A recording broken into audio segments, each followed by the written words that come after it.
quality performers you're going to see tonight. Make a look, put your hands together. Over there. Kobe's over here at the bar. Clap for Kobe real quick. Also check out our website if you're ever back in the neighborhood. We do shows all the time here, westsidecomedy.com. As always, at the Westside, this is a zero heckling show. Look, they're doing comedy for the first time. If you heckle them, that's really messed up, okay? So just sit back, relax, and enjoy the comedy. We have a great host for tonight's show. Many of you know him. He's the top. Hold on, we'll wait till you sit down. Come on, sit down, right? He's so funny, he's so great. England's still in the World Cup. Give it up for Jeff Leach. Clap it up for Jeff.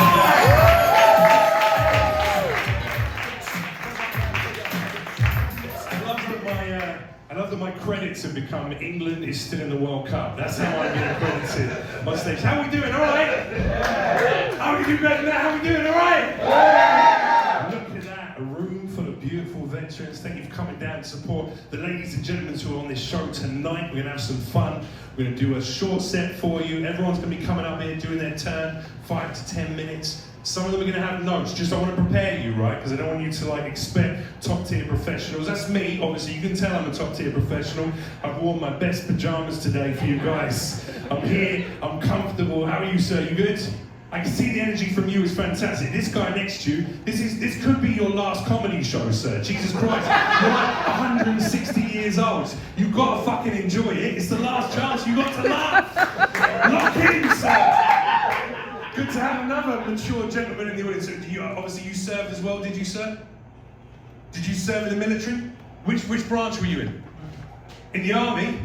Okay, and how was it in World War I? What was it like? Did you have fun? What's that? I know you were in Korea. It was a joke about how fucking old you are, bro. Don't worry. Jesus Christ. Trying to crack material with men who have got 3 sets of hearing aids is always a problem. Well, good to have you here, dude. Thank you for your service. We got guns that shoot like that now. We've moved on from the bow and the arrows. It's futuristic now, the war. How are we doing? All right, guys, thank you for sitting in the front row. I'm not going to pick on you at all. See, I promised that. Got guys in the audience. First of all, I just want to say, my name is Jeff Leach. I am the host, but I'm also the guy who's been doing the comedy course for these fantastic comedians in the back. It's been a long process, it's been 3 months, you know what I mean? A lot of them came in, they were like, who are we going to be learning from? They discovered they were going to be enjoying their veteran retirement, listening to a fucking red coat tell them what to do. Isn't that beautiful?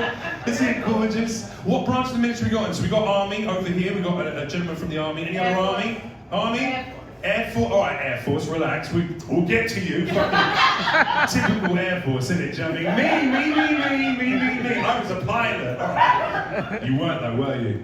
What? Were you a pilot? Oh, I wish. So you were in the chair force then? You did a lot of sitting there, right? Have we got anyone from the Navy in? No? Okay. Well, it's a shame we haven't got any gay guys in today. It's all right. I'll be the representative of the gay community today. I'm not gay, I'm just European, do you know what I mean? So it's the same thing. Same thing in America, isn't it? I didn't realise that in England. This is what, by the way, we're all like in British comedy, if you don't know, do you know what I mean? Just little outfits, little bit of jewellery, long haircut. Hello! That's European comedy, and then I came to America, a wake-up call for me. I lived on the New York, on the East Coast. Anyone from the East Coast in? Just you, sir. So you can attest to this. East Coast, they tell you what they're thinking all the fucking time, don't they? That's the way they do it out there. I remember day one, I walked into my new apartment, I was feeling good, I'm in New York City, I've just moved to the States, I was wearing an open neck shirt, floral print, 5 or 6 necklaces, all the rings on, dude, I had long hair down to my nipples, I step out of my door, 2 steps out, this guy sees me, double takes and just goes, hey, yo, you look mad gay, bro! It's like, Jesus Christ. Good morning, doorman. Fucking wild. Super aggressive city. That's New York City for you, do you know what I mean? They'll tell you what they're thinking all the time.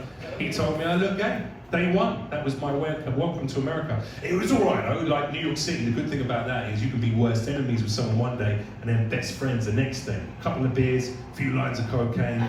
I was sucking his dick by the end of the week, wasn't I? We were all in the Navy that weekend. It was great. I wasn't really, that was a joke. I mean, I didn't really suck his dick, but I should have done, just to teach him a lesson. You know what I mean? Like, who looks gay now, George? Just put him in his place. This is just litmus test. I'm just seeing how far it will go. Because some of the things these people are going to say are going to be fucking horrendous. I know you'll love it. We've got to be ready though. This gentleman came and did a little bit of the course and then left after a couple of sessions. Decided it wasn't for him. Too gay, unfortunately. It wasn't masculine enough. So you served in Korea, sir, did you? How many years were you out there? Or how long were you out there for? 2 years out there? Okay, great. It's a very difficult thing to like do crowd work with veterans, you understand? Because normally I'd be like, how was it? What did you see? Whereas what you saw was like, you know, blood and murder, right? And PTSD. So it's probably not the easiest thing to kind of discuss with someone. Did you ever go back to Korea? Have you been back there since the war? Or were you not welcome anymore?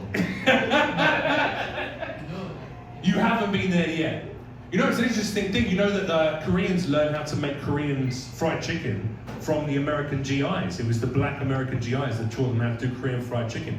So every time you go down to Koreatown, you enjoy some of that delicious fried chicken. Technically, that was a part of your service as well. So thank you for keeping my waistline ever growing. Were you in the military as well, the two of you down the front here? No, you just came in to be supportive today. Well, this is my cousin. This is your cousin. And you just you brought family out as well. You're a legend, man. Thank you very much for that.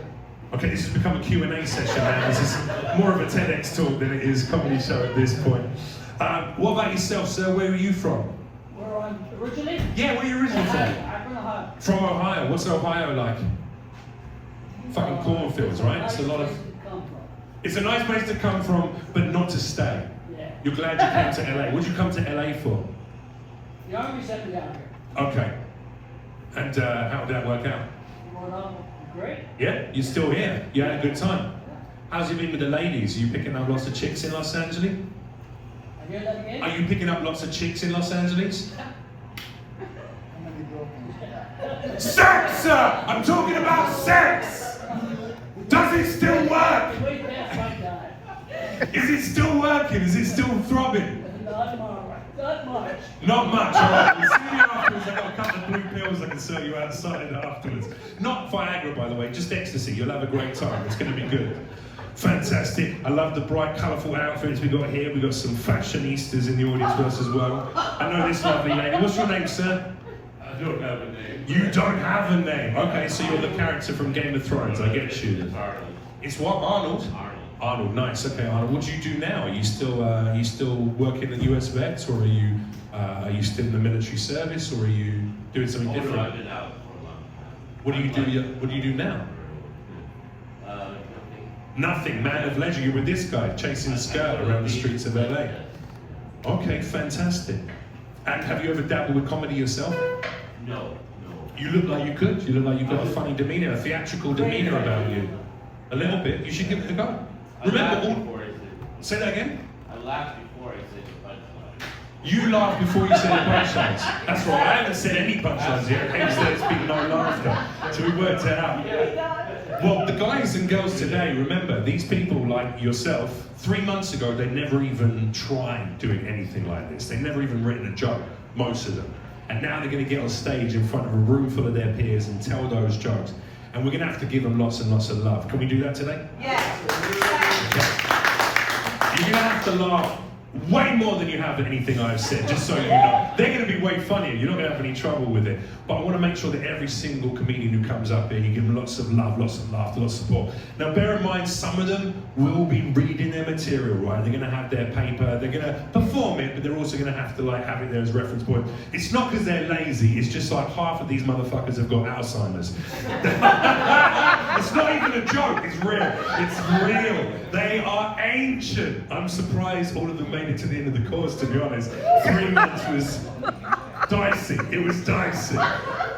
There was going to be originally 24 people on the lineup, but we're down to 7. So we've saved the best for you that made it all the way through the 3 months. So please overlook that. Remember, they're doing it for the first time. How are you guys doing? You all right? What's your relationship to everyone here today? Are you a member of USVETS or are you a vet? You work at the VA? Fantastic. What's your role there? I'm a doctor there. Oh, you're a doctor, so you get to see the insides of these people. Amazing, all right. What would you say is the most common STD currently knocking around the USVETS Oh, housing? They're busy. Right? I heard. This is true story. I heard that like sexually transmitted diseases are way more common in old people's housing, geriatric housing, than it is amongst young people. So you hot youngsters think you're out there fucking, but not as much as this silver fox is. Sure, he can't hear the moans of his partner. He can't hear fucking anything, but he's there, jackhammering away. Do you know, we're having fucking flashbacks from now. Loving it. So you get to like treat those conditions. Absolutely. What's the weirdest thing you've ever found inside of a veteran? That's gonna get me in trouble. Yeah. Let's just shrapnel. We'll just say shrapnel. Yeah. Let me just keep it. A very strangely phallic-shaped piece of shrapnel. Amazing. And what about this lovely lady next to you? What's your name, madam? My name is Dawn. Nice to meet you, Dawn. And you also work at USVETS? I work at At the VA. My apologies. At the VA. Okay. And what's your role there? health coach. Health coach. Oh, cool. Okay, so what's the kind of number one tip for the veterans? Because we've got plenty here today. Like, how can they improve their health overall? Really just take care of themselves. That is. You don't know what you're doing for a living, do you? Because that is. I'm a health coach. All right, great. What do I need to do, Doc? Just look after yourself. I could fucking tell them that. That's great. You get paid for that as well. Do you get paid money? That is wild. That is wild. I love that. All right, okay, so number one, just be better. That's what it is. Just be happier and healthier. Stop fucking doing shit to your bodies. All right, well, thank you very much for your insight and your advice. I appreciate it. Thanks for letting me roast you for half a second.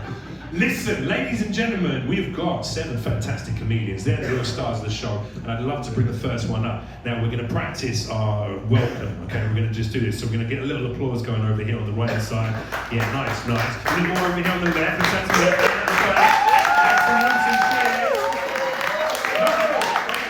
That is perfect. So we're going to do that for every single comedian. We're going to remember to give them lots of love and support and laughter in between. Are we ready for our first act of the night? All right, we're going to start out with another member of staff who's actually been taking part in the cause. He's the guy who introduced me to the USVETS, and he said, if they're doing it, I want to do it too. So please put your hands together and welcome the sexiest Latino that exists in the USVETS, Romany Ferrar!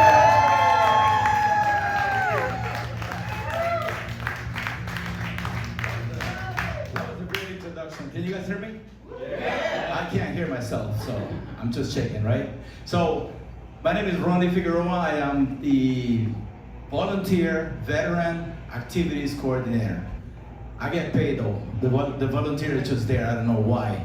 But I do provide a lot of activities for our veterans on the daily, Monday through Friday. And I'm excited to do that because we get to do fun things like this.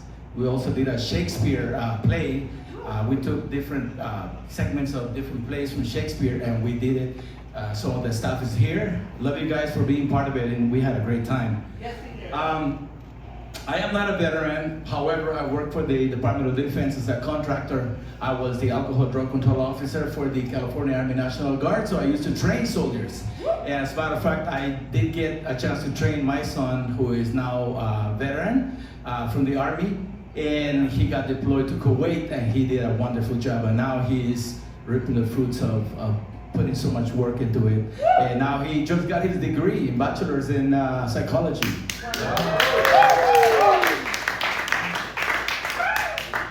So when I first came in 1983, I wonder, and I asked myself when I came to Los Angeles, my mom used to live in Montebello, and I asked everybody, where the hell is the white people here? All I see is freaking Latinos from all nationalities. You know, you have Mexicans, number one, Salvadorans, Guatemalans, like me.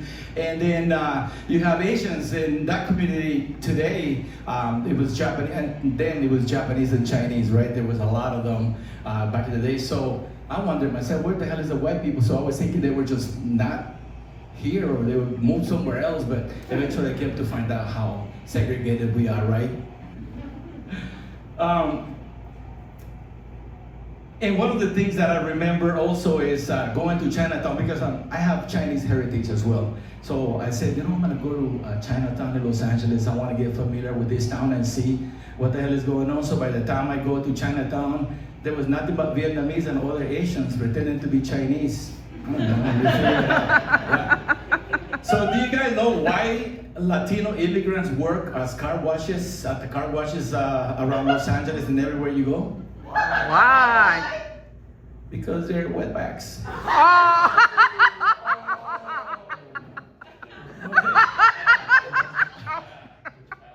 Only I get to say that, right? That's not racist if I say it because I'm Latino. So what's the Latino's favorite bookstore? What?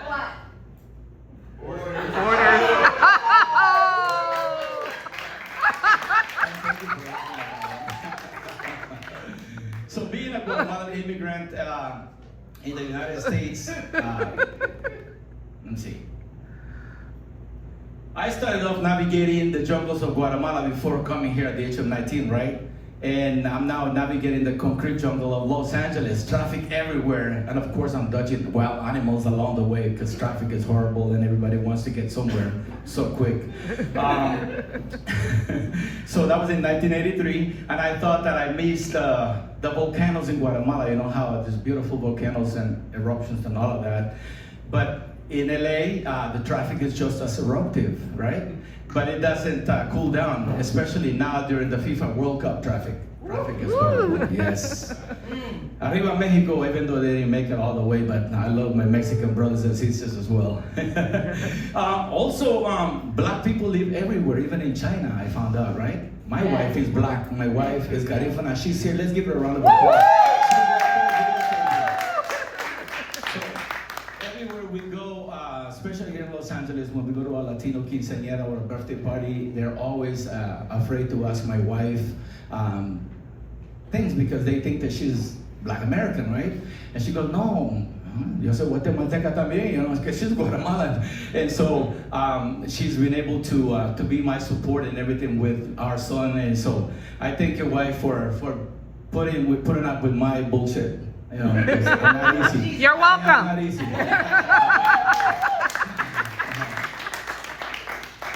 Okay, so also when I got to Los Angeles from my small town, I learned something fast. Back home, we greet everybody. You walk down the street like, good morning, good evening. You know, when I started, buenos dias, you know, we're so polite, right? Friendly people, like we're a church choir or running for mayor, and we want to make sure that we're respected, right?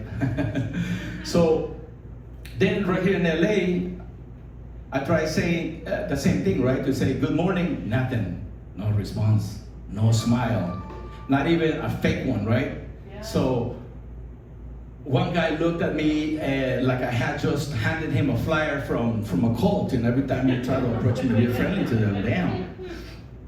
And if you don't say hello to somebody, that's disrespectful, right? In LA though, if you say hello to somebody, that's suspicious. People here are cold, you guys. You can walk up polite, respectful, smiling, all of that, and they still act like you're interrupting my life. You know, my thoughts are more important. Like, damn. Busy doing what? You're busy? Damn. Walking, let's see. Basically, people are just walking slow and avoiding eye contacts. Back home, if somebody asks for help, we'll help them. Yeah. If you ask for help, people act like, right here, they act like freaking you're trying to take away something from them. All right. Trust me, I'm trying. Guys. This next segment is about the VA West LA, right? So if you ever notice that the VA West LA, only the employees, right, they work only Monday through Friday, right? That's crazy to me. The veterans need help 7 days a week. Amen. But the staff is on a schedule just like if they were in a dentist office, right? Monday through Friday, nobody's there. Everybody's smiling, you know, Monday through Friday, everybody's there smiling, everybody's available. Then Friday come, first 5 o'clock, they disappear. They disappear. Like Avengers. Less action and more voicemail. Now, if you need help on a Saturday or Sunday, forget it. You're on your own, buddy. That's not customer service anymore. That's survival. And holidays are the worst. The VA sees the holiday and says, beautiful, let's close the doors and let the problems marinate. Oh. don't understand about the VA, right? The veterans don't stop having issues because it's a holiday. Life doesn't care. Bills don't care. Appointments don't care. Confusion definitely does not care. So by Monday morning, everybody comes back to life. They come back to work. Good morning. How can I assist you? Assist me, buddy. You're already going through the 5 stages of grief and the weekend of self-reflection. I don't need assistance. I need an intervention. Right? It's only a place where your problem has office hours, right? Come back Monday through Friday, 8 to 4:30. Really? My problem said I needed immediate attention, not an appointment. And that's the VA, ladies and gentlemen. The only place where Friday at 4:59 p.m. is basically saying, good luck, soldier. Thank you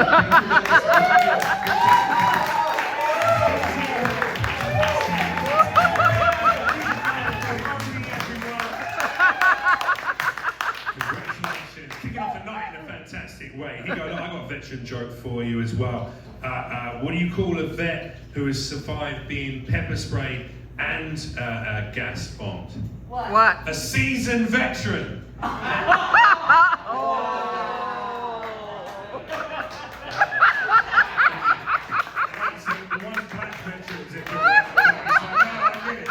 These motherfuckers have never seen salt or pepper. I get it. All right. Ladies and gentlemen, we ready to keep this thing rolling? We're going to bring up our next comedian. Fantastic. Now, our next act, this gentleman served in the army in 1964, or maybe it was 1864. He is the oldest member of our group. I asked him how he wanted to be introduced tonight, and he said, Rich, but in name only. So, please welcome Rich, but in name only, Mr. Rich Lyons!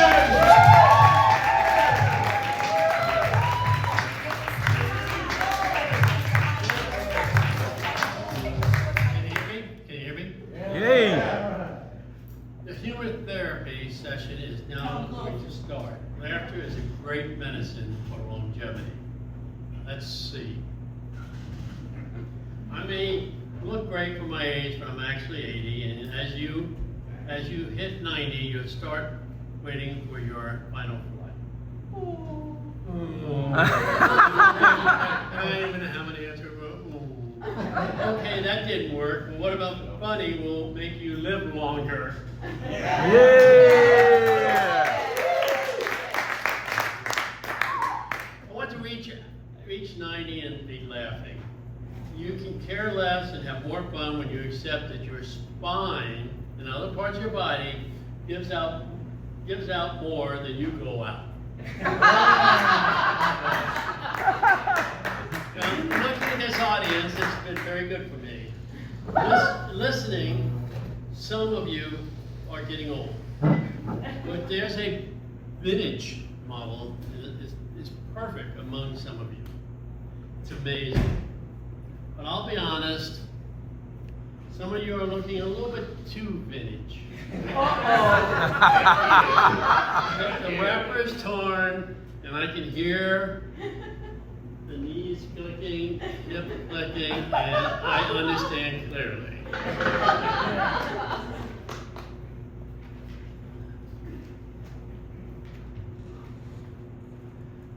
You know, most old people are like me, since they're old.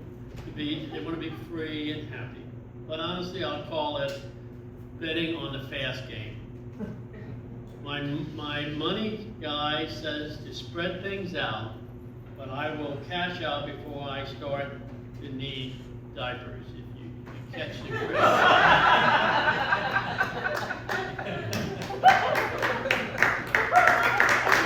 Yay!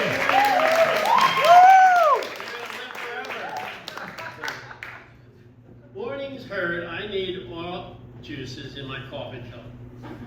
Retirement is not fun greasy of the past. Oh well. Oh, wow. Let's be real. At my age, making whoopee is the farthest thing from my mind. The only pole dancing I am doing at 80 is gripping the safety bar tight.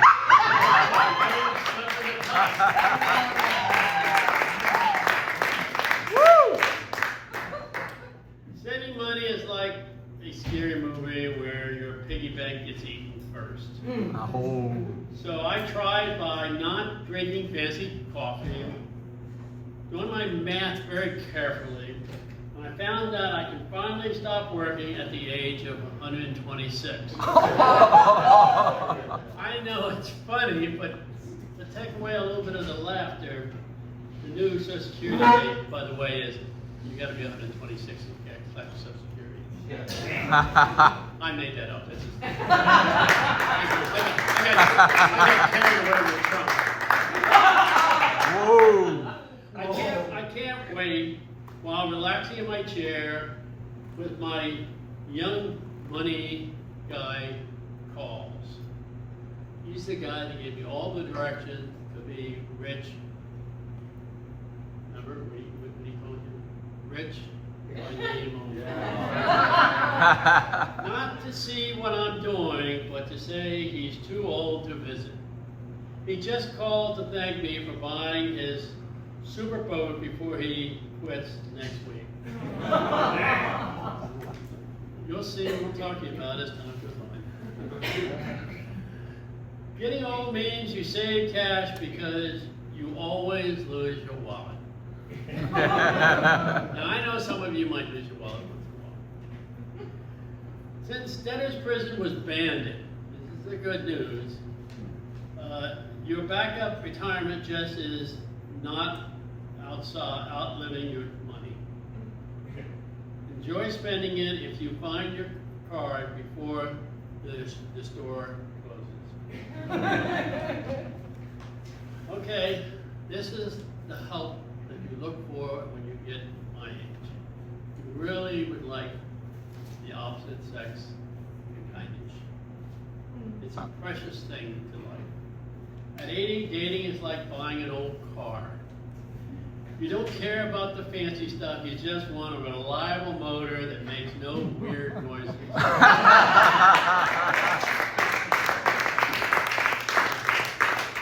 pass it on now. Don't tell them. Here are the 3 rules.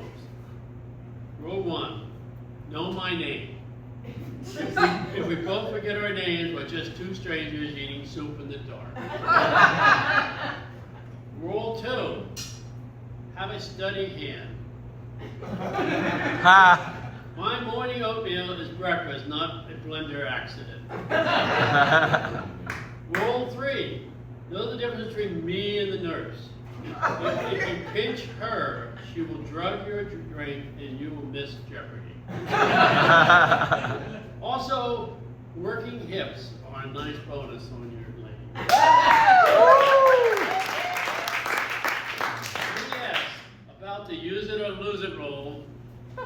It's true, my sex drive is long gone. It's currently hiding in the witness protection.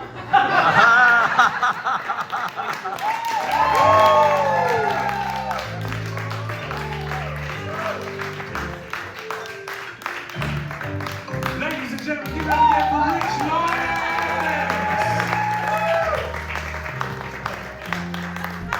That is so fucking funny with that music playing in the background as Rich desperately tries to find his way off stage. He's like, where the fuck am I going? It's pitch black back here. Listen, ladies and gentlemen, we're going to keep this show rolling. We've got another comedian ready to come to the stage. This gentleman served also in the US Army back in 1982. He's going to give us a story about vulnerability. Please put your hands together and welcome to the stage, Jack, everyone!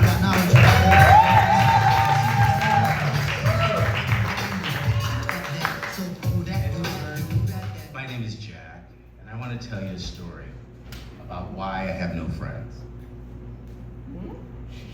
It starts in a bar in Burbank. It's a Saturday, we're playing basketball. And suddenly, in the middle of this basketball game that we're actually watching, they put a commercial on. It's the Special Olympics. It's 4 kids running, one falls, the other 3 turn, pick them up and carry them to victory. It was a very emotional basketball game and I wasn't ready for that. And it went straight into my heart. And there was nothing I could do. Tears were on the way and I am panicked because I'm with the guys in a bar in Burbank on a Saturday afternoon watching a basketball game. The last thing I need is to be thought weak and cry at a basketball game. I'll have to get new friends, I'll have to get a new bar. So I do the only thing I can think of. I turn to the side and I grab my crotch and I twist as hard as I can. And I'm telling you, I twist past wrestling with your cousin pain. I twist past your foot slipping off the bike pedal pain. I slip past no means no pain. Finally, I gather myself and I realize minutes have gone by and probably the guys are staring at me or something and I'm gonna lose all respect. I look out the corner of my eye, I look at my buddy, he's got a tear coming down his eye and I think, what a little bitch.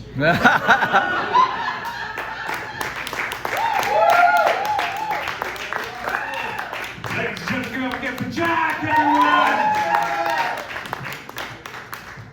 See, vulnerability is an important thing. I am, in fact, a little bitch, and I feel deeply offended by that joke, so it hurt me. Now, listen to Offset, our masculine sandwich that seems to be the theme of the evening. We've got a beautiful feminine filling in the middle of this show. So we're going to welcome our one and only female member of the group who has put up with the incessant old man farts in our writing room, the constant patriarchal talking over the top of each other, and she's here to do something about it tonight, ladies and gentlemen.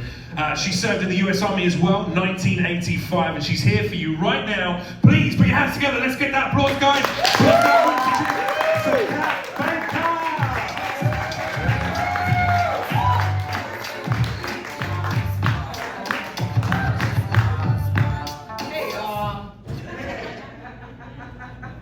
Yeah, Cat Baker. And it was a long time ago that I served. God. Anyway. Yeah, that was a long time ago. I'm dating myself. Man, no. Yeah, that's what I'm here to talk about. Did you know that men outnumber women on the planet? Yes. Yeah. There is no pause in cranking out those men. Seriously. Makes sense. Because it's only us ladies that have to deal with the fact of a man in Menopause. And did you know that it's man's semen that determines the sex of the fetus? So, then men really are to blame for menopause. Yeah.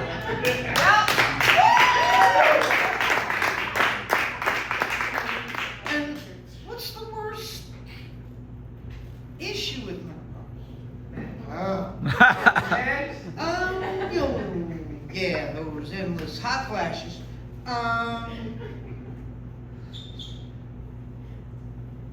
They're like solar flares going on.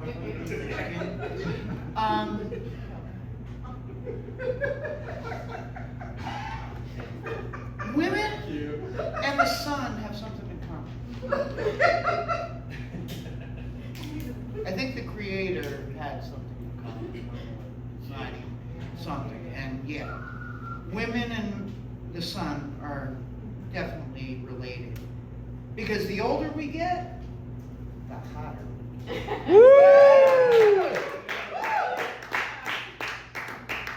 Believe me, there's plenty of 20 or 30 and 40-year-old men out there that can attest to us postmenopausal women. We are something. They go after us a lot because, well, one of the reasons is birth control. You don't have to worry about it. So, that part. So why not opt for plan C?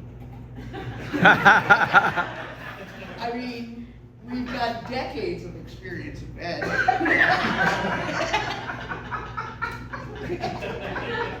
I mean, I've been around long enough to have tried everything.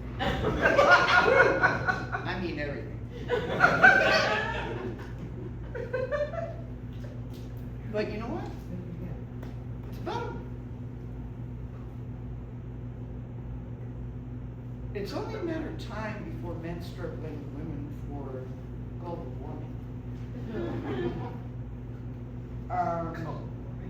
But really what we're dealing with is just too many goddamn men. Which is why I'm such an ally of the trans movement. We need all the women we can get. Someone needs to slow this man rate down before we burn ourselves out. Jesus. This feminine fatigue is real. We're stuck in a mandemic, if you will.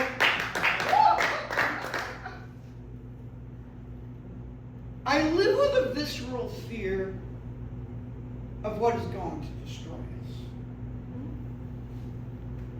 Will it be climate change? You know, with all this global warming? Or will it be Donald Trump's fragile ego?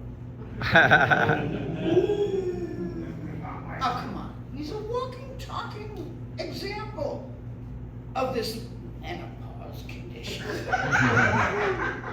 And the only cure would be impeachment. Impeachment. Impeachment.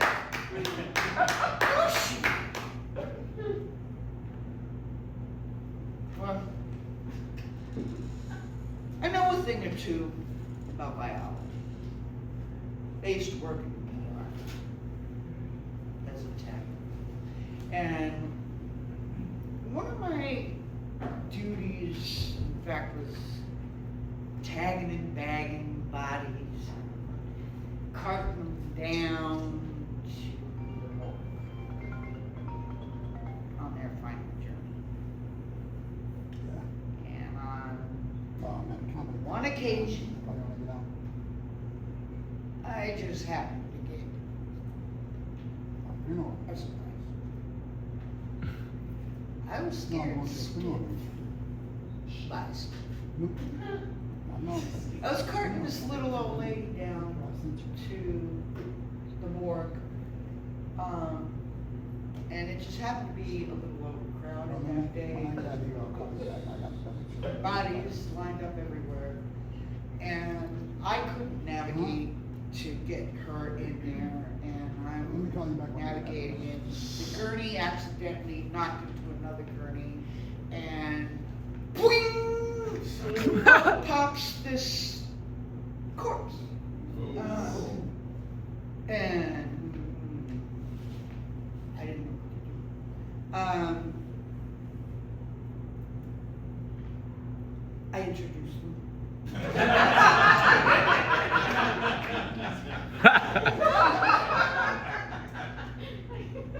I didn't check to see if he was sporting an erection.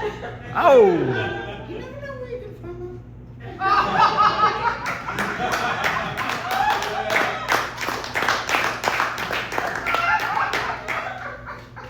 These are the realities that you deal with. Isn't it heartbreaking to know that affordable housing crisis that affects the living doesn't go away when you die? We did put up no vacancy signs to avoid heart attacks from occurring.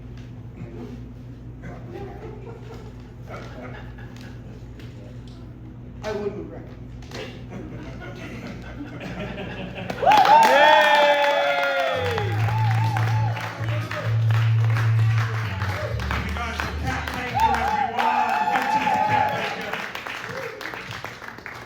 It's so funny watching Kat come up here and then realizing that Billie Eilish modeled her entire fashion choices over Kat. She looks like amazing. All right, listen, we've got 3 more fantastic comedians before the end of the evening. Are we ready for our next? Yeah. This gentleman has got some fantastic stories to tell us about his adventures and misadventures since his time in military service, which was also for the US Army back in 1988. Please put your hands together and show some love for the fantastic Vince Dupree, ladies and gentlemen.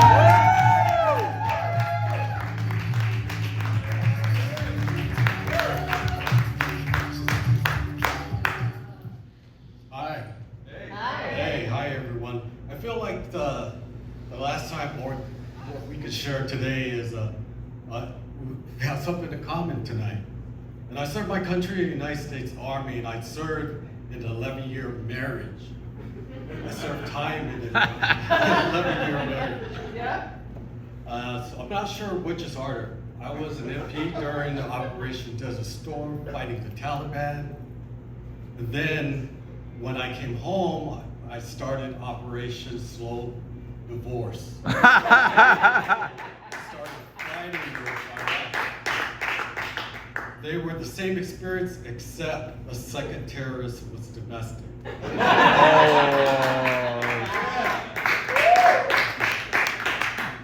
And the only moments at home I enjoyed was when she was giving me the silent treatment. She got a little free with her hands, and she would slap me during arguments. And I would remind her, my face was U.S. military property, government issue. It was technically a federal crime to hit me. She wouldn't listen when I hear her evil laugh in the other room. He. I knew we were about to go to war. There were some things that were better in my marriage than the military service, though. There was no remedial PT or start, and my wife never did any cardio with me, no matter how many times I bought her flowers. She wasn't dropping to give me 10, no matter how I begged her. After my divorce, leaving the military, I was a little depressed. I had PTSD from both those experiences. Then I started drinking heavily to cope. It actually landed me a DUI. I got pulled over leaving the bar one day. I was only there for 30 minutes.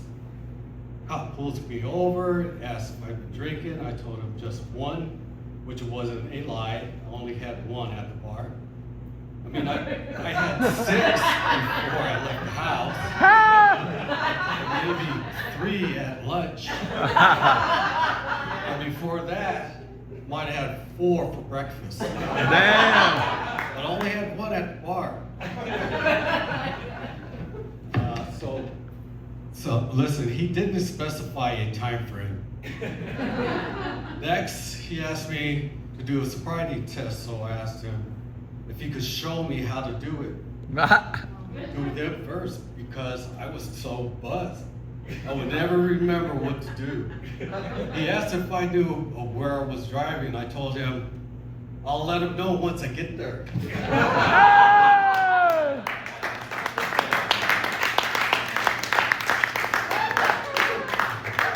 The officer sees my ID, that I'm a veteran, and asks me to tell the truth. Are you over the limit, sir? And if you can't tell me the truth, then just lie about it. And if you can't lie about it, then fake it. So I did. After my DUI, I decided riding the bus might be a safer idea. Taking the bus is work too, though, folks. Public transportation means a lot of public walking to and from the stops. That's fine if you're not breathing in wildfire smoke or watching a crackhead knife fight while waiting for the petrol. But then, when you get on the bus, you gotta pick a seat that isn't stinky and hope the person who sits next to you knows what deodorant is. Oh!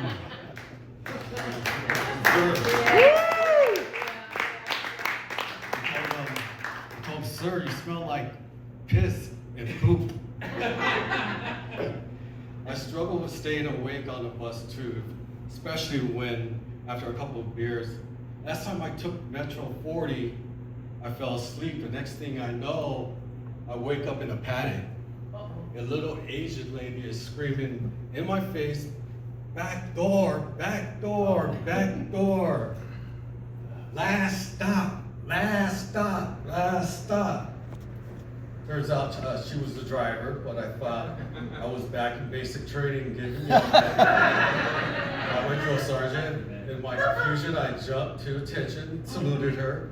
Yes, sir, back door, sir. And that's a fact, Jack.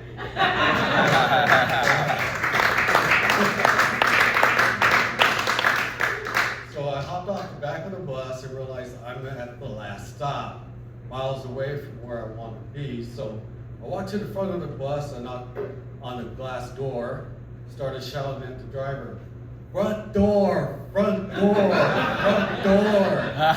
And that's a fact, Jack. Suffice to say, it took me an hour and a half, 23 minutes to walk home. Moral of the story is divorce is way more trouble than military service.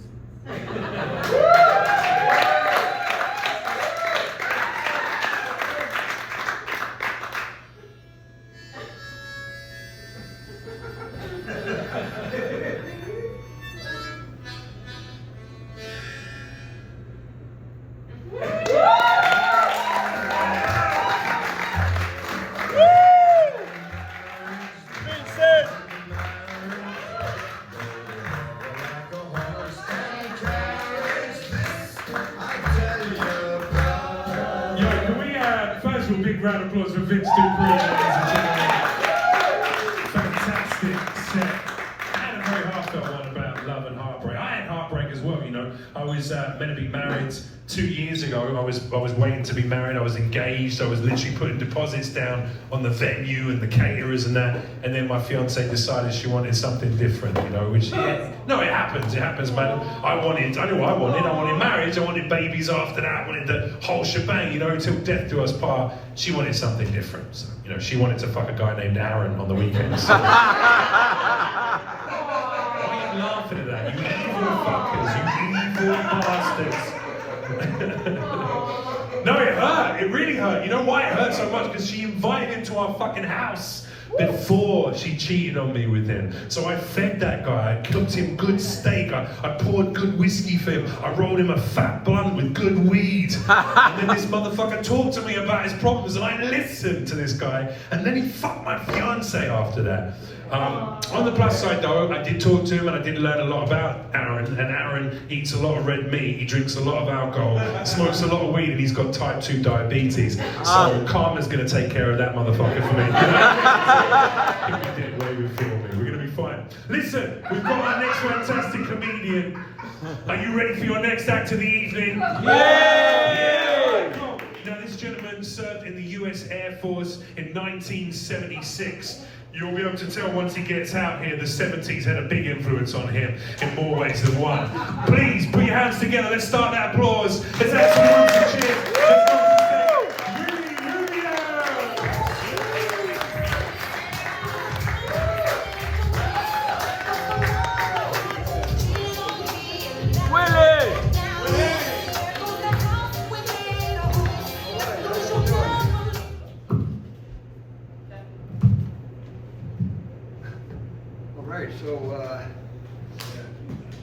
Disclaimer, I'm almost 70 and I have Alzheimer's, so I lost my ability to memorize anything, so I have to write it down and read it. But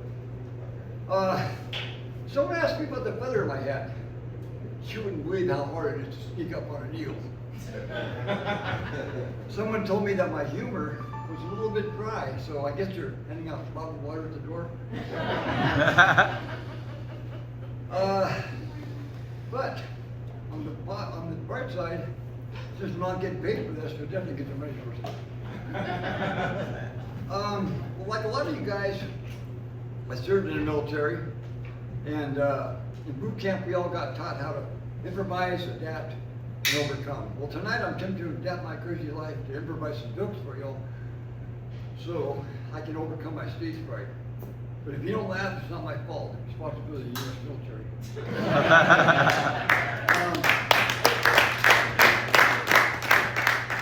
I've been diagnosed with PTSD, which means I'm a partially tripping or sarcastic kid. Now, how do you tell when a guy is sporting his very first mustache Any idea? No. Well, somebody asked me, how do you eat things without your mustache getting in your mouth? And I told them, very carefully with lots of practice.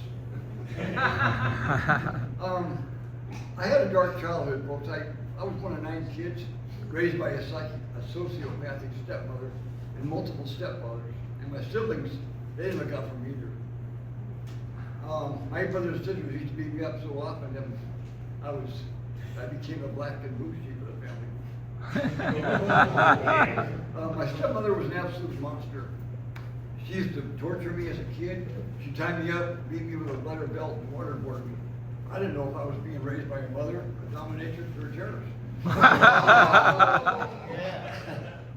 Life has been so hard on me since it began. Even my clothes are black and blue. My stepmom had raised me. She'd also been married and divorced so many times that we had 3 last names in our family. You know how unsettling it is to be raised in poverty but have a name so long your teachers thought you were nobility? Unsurprisingly, after my fucked up childhood, I ended up spending some time in prison. That was a learning experience for sure. For example, I learned how to spot the gay dudes that were cruising inside, because they used powdered soap and it takes longer to pick up in the shower.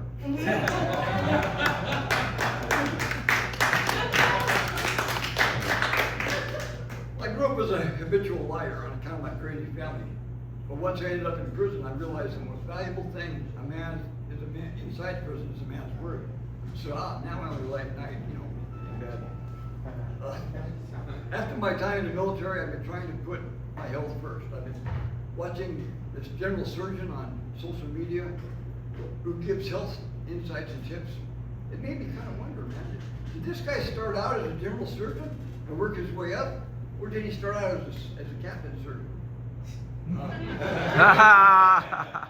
Speaking of health tips, some of you may relate to this, but I'm on 11 different pills right now, medicines. You would have thought that with modern science, they could condense it all into one pill, like this one here. Damn! Honestly, I'd rather force this one into 11 small ones. Assuming it's not a suppository.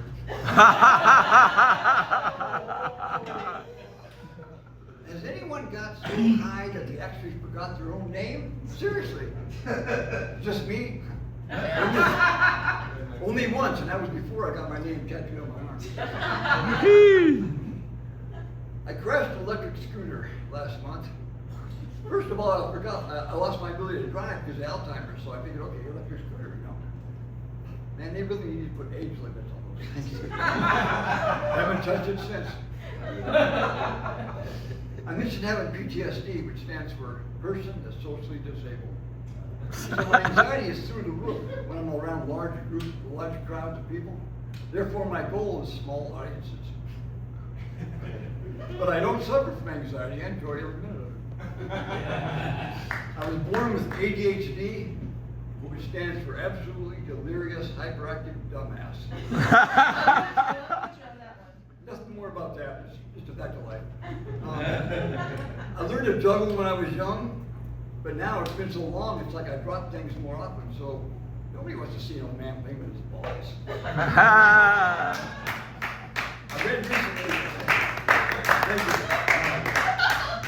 I read recently that there's more dads around Los Angeles than anywhere else in the entire country. Of course, dad stands for dumbass drivers. Although I've never had any kids, I'm still a dad. Stands for dumbass dude. Since Alzheimer's stole my ability to drive, it's actually the first time I was really happy about not having to drive anymore. But after waiting 32 years to get out of prison, long lines don't bother me anymore. I actually left prison with more patients than most doctors.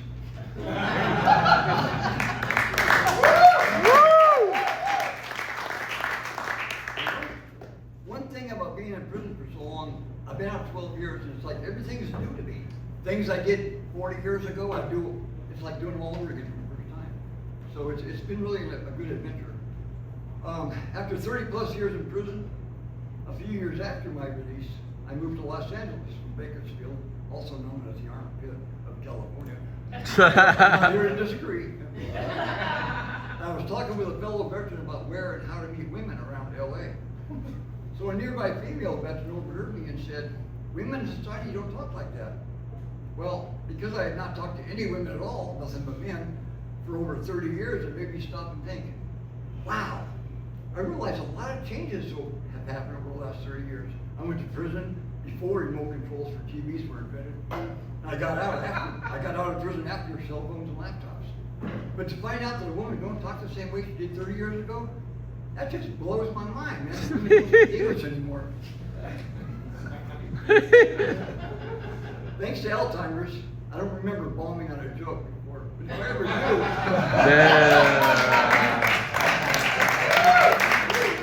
but if I ever do, trust me, bombing on a joke is way better than being in prison. Well, you folks have been really good tonight, and I'm going to give you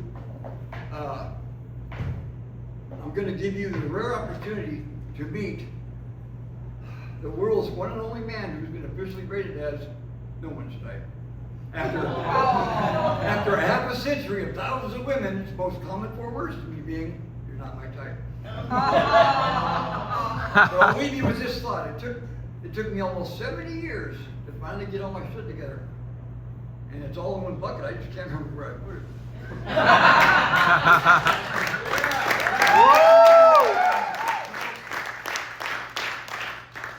Thanks to Alzheimer's, but it makes it kind of hard to scratch it off your bucket list. But I better go and look for it because, let's see, I need to get out of the spotlight because I think I left the facility without getting permission. For the sign, I have to wear the sign for liability purposes.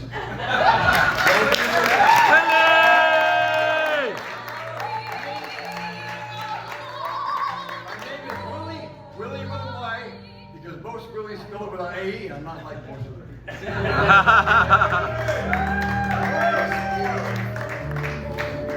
One more time for Whitney Williams, ladies and gentlemen. All right, we got one more comic for the evening. Are you ready for your final performer? Yay! Nah, we need more energy. You had more energy at the beginning of this match. This gentleman also served in the US Army back in 1988, and he's changed his name since he's been doing the comedy course. He used to go by Lynn, but now he goes by Lynn the Comedian. So give it up for Lynn the Comedian.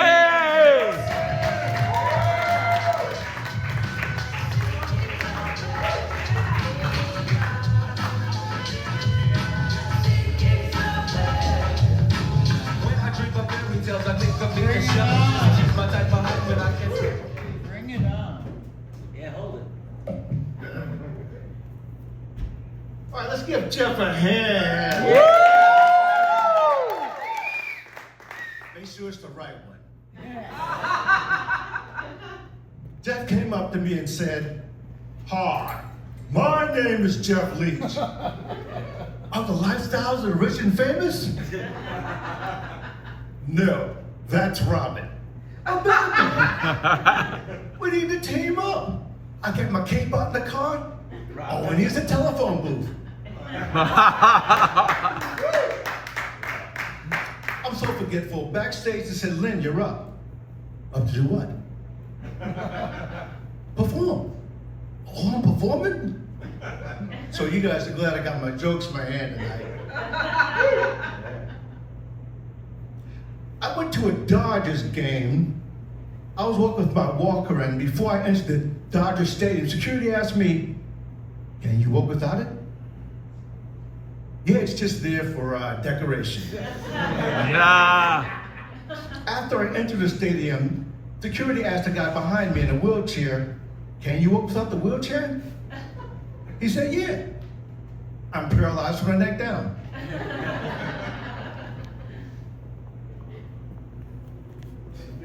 Are there any Knicks fans out there? Any Knicks fans? Oh, Lakers. Lakers fan. I guess I'm the only Knicks fan.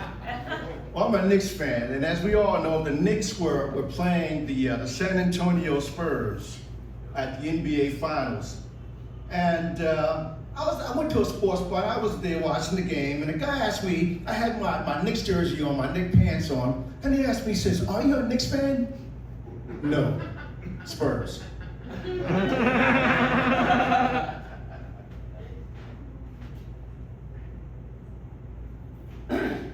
Just the other day, I was walking beside a guy with some dark sunglasses, and that walking stick that blind people wear. So he asked me, "Are you blind?" So I asked him, "Are you blind?" He said, "No, I'm deaf." He said, "Are you deaf?" Huh?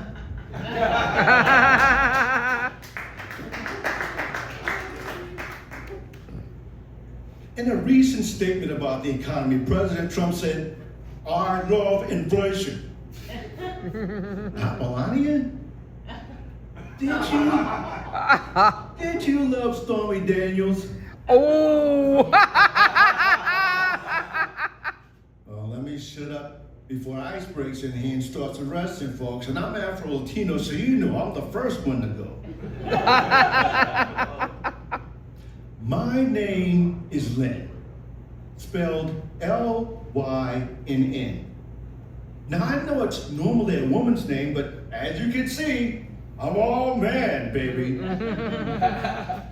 I'm also a member of the New Life Baptist Church. I got an email from them recently asking me, "Lynn, have you been screened for breast cancer?" So I emailed them back, "No." As a man, that never crossed my mind. Thank you for bringing this to my attention, though. When I talk to my doctor, I'll be sure to make sure that my beautiful flat breasts are screened for breast cancer. I got another email from my church's women's ministry. It said, "Dear Lynn, come to our annual women's conference where our theme this year is Sister to Sister." I wrote back, "Dear sister, unless the conference is on Zoom, you really don't want me in the room." So she wrote me back, "Why, sister? We want to meet, greet, and see what everyone has to offer." I wrote back, "Madam, you really don't want to know what this sister has to offer. Well, thank you for the invitation." You think by now they get the hint, but no! They didn't get it. I got another email from our church's women's ministry. It said, ladies, shh. We're having a program called Mary's Closet where we will exchange dresses. Please buy or bring a really worn dress." I wrote back, "Sister, I don't wear a dress. I wear a suit." She wrote me back, "Sister, we'll exchange pantsuits too. What size do you wear?" 42, men's.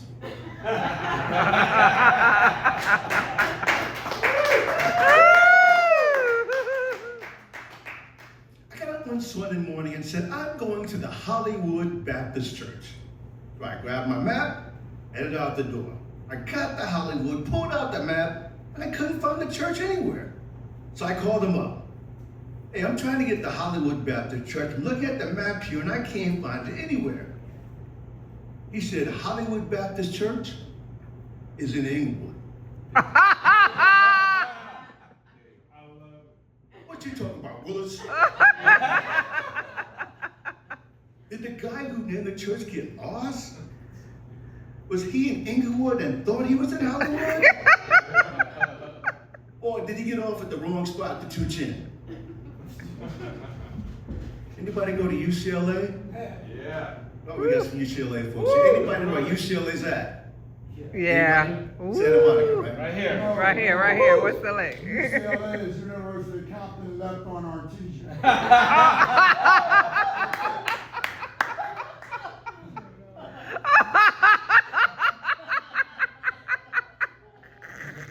I was on UCLA's campus one night.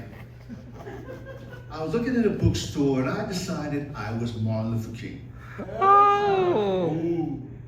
I have a dream that one day my 4 little children will one day live in a nation where they will not be judged by the color of their skin, but by the contents of their character. I have a dream today.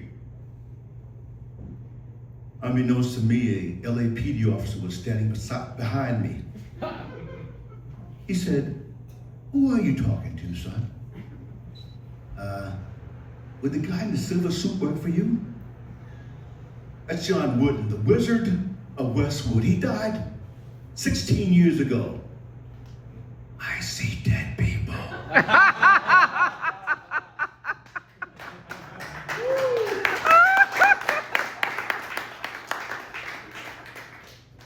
Suddenly there were 12 officers. They held billy clubs in their hands. The white officer said to me, "What's your name, boy?" "Not Rodney King." I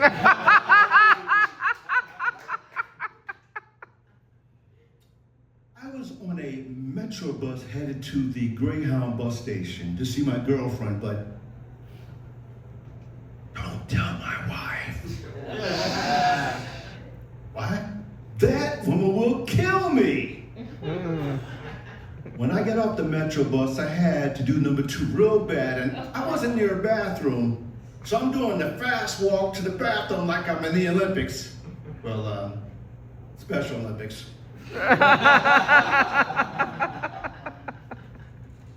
I didn't make it. Oh. So somewhere in Washington, D.C. is decorated with my feces and my hot pink shorts.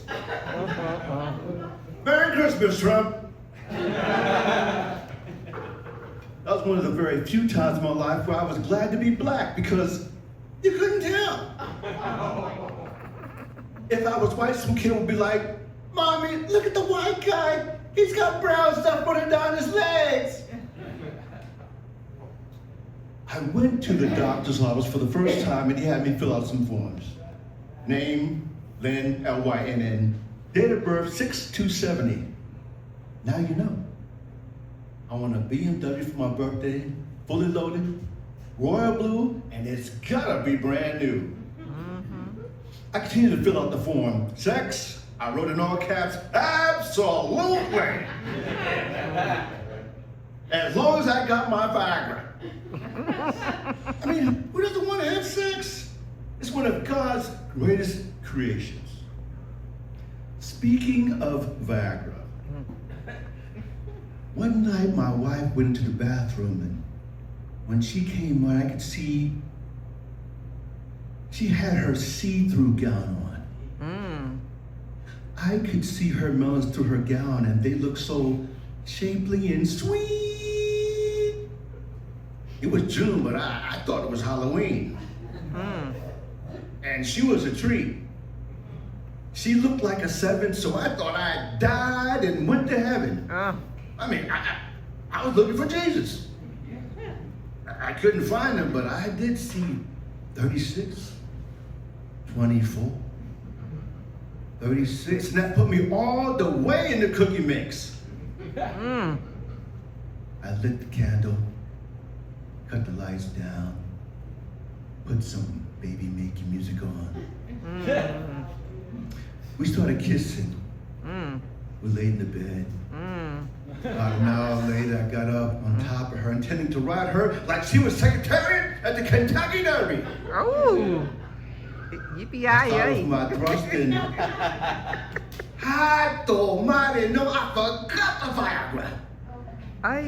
Now I'm as limp as a chocolate noodle. Oh. Want my money back. So do I. Now I gotta wait now. I ain't got time for this. I wanna dive in right now. Then I remembered. With Roe, my blood will flow down to my little bro. And in 15 minutes, I can go between her stilettos and let my snow flow after I turn into Trojan Man and be harder than this microphone stand. And eat her jam. Hey, I'm Jenny from the block. Oh, right, forgot my name. Hey, you guys have been great tonight. Give yourselves a hand. Make sure everyone. Okay, I need all the comics to come out to the stage right now. All the comics.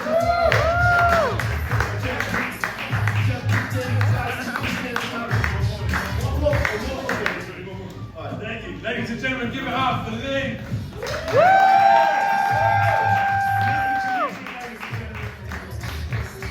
So we actually have one more performer for you. He's going to do a very short 5-minute set. This gentleman's from one of the other branches of the USVETS. He's come down and he heard about the show. He was like, I would love to get up. And he's a professional comic. He used to do professional comedy for a full-time living. So we're going to welcome to the stage now to come and entertain you. Put your hands together. Also from the US Army. Welcome to the stage, TP, ladies and gents.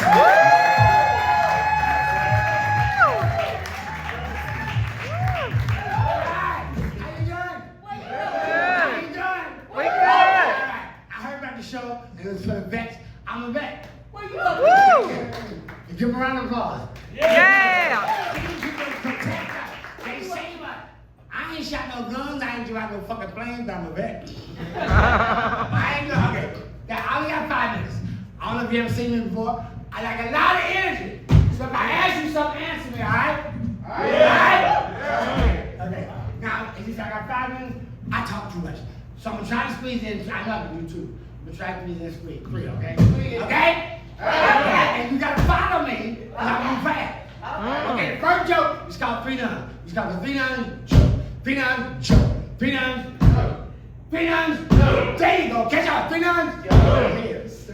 Here we go. It was 3 nuns. 3 nuns, they died when they died. They went to heaven. And they were standing outside heaven, outside the pearly gates with St. Peter. Y'all read about that, right? In the Bible? St. Peter. Pearly gates didn't nod your fucking head. Okay? So we stand outside and they talking to St. Peter. St. Peter said, look here, nuns. I'm about to ask you a question while I let you go and get to heaven. So he turned to the first nun. He's like, nun, there's your sister. Girl. Yeah. Who was the first man on earth? She said, oh, let me see. That was Adam. It was shining on. Bell, lighting the planet, they sprung over. She went right into heaven. So they turned to the second one, right? He's like, nun, no, sister, nun, girlfriend. He said, who was the first? Who was the first woman? Who was the first woman on earth? She said, oh, let me see. That was Eve. And the shine off. Velvet, light the blood, gates swung open. She reached to the side. So he turned to the last nun, third nun. He's like, nun, you know, sister, nun. Girlfriend. Say it! Girlfriend! Okay, last night, he said, okay, who, what? He said, what was? He said, what was the first word? What was the first words that Eve ever said to Adam? She said, Now that's a hard one. And the doctor, shine the light best. You got it!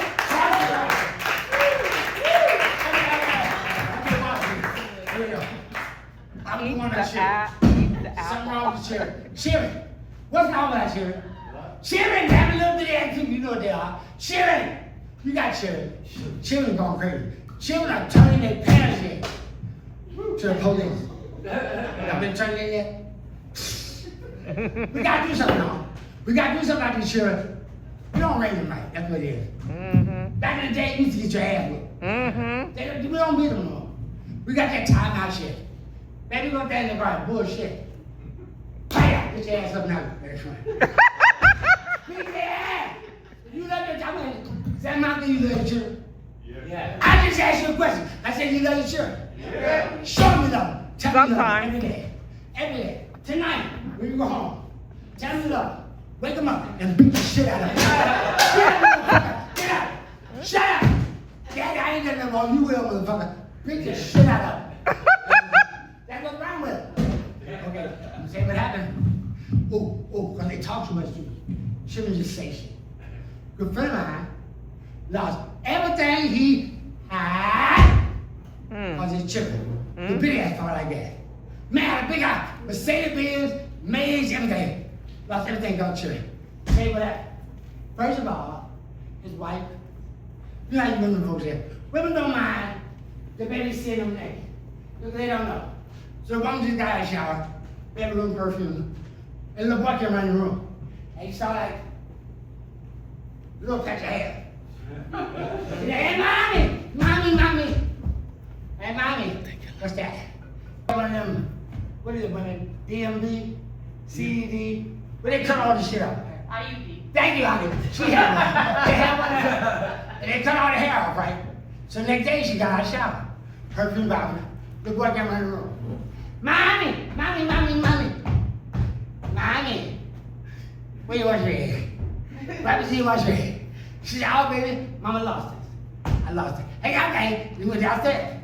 2 minutes later, that boy came busting up steps. Ran the room. Mommy. Guess what? I found your wash your hair. What? The woman said, what, baby? He said, I found your wash your hair. She said, where's it at? He said, downstairs. The maid got it, washing his dad's face. Tell a friend!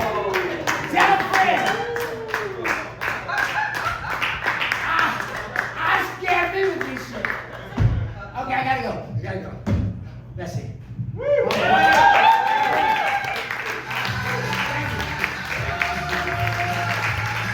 Ladies and gentlemen, one more time for TP, everyone! Is it still alive? Is it still alive? All right, great, cool. Listen, that's the end of our show, ladies and gentlemen. You've been a wonderful audience. Thank you so much for coming out and supporting all of these amazing comedians today, these fledgling comedians. Yeah, I think Jeff already said that, but we were all part of a comedy class here, and I wrote my first joke myself about a year ago, and I was about to start my comedy career this year until I heard about the class, and I read Ronnie Figueroa on the VA camp, and I said, hey, Fig, man, put me down for that class, and next thing I was looking up at the sky, I said, Fig, that's not what I meant. But this class been taught by Jeff. He's wonderful. He's done a great job.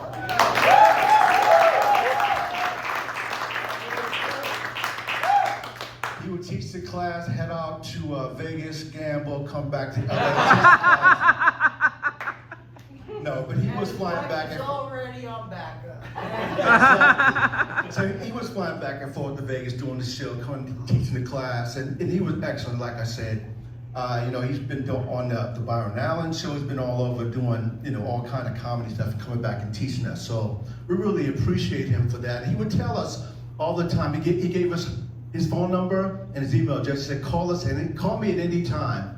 And I said, well, I'll call you at 3 a.m. And he did. I'm not you now. It's just heavy breathing. That's what it was. I'm a man of the theater. And at the end of theater shows, what normally happens is the director comes out and we give him flowers. But Jeff is European, he's not a little gay. We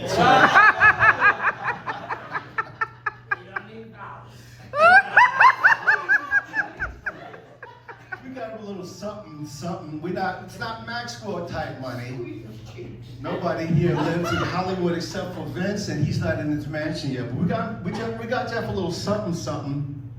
And it's just to show our appreciation for him, let him know that we love him. Yeah. And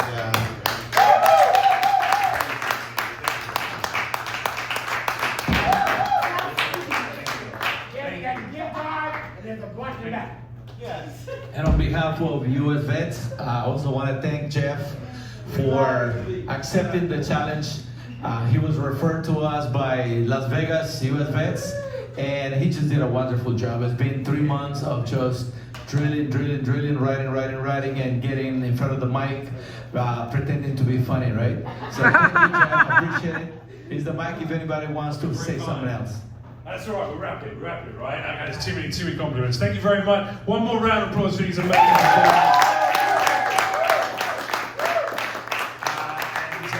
thank you very much to all of you guys for coming out. Like, you can't perform stand-up comedy without an audience, so we're very, very grateful to you. Without you guys, they wouldn't get to showcase all the amazing work they've done for the last 3 months they've been working towards this. So one more time, one big round of applause for Unforgettable.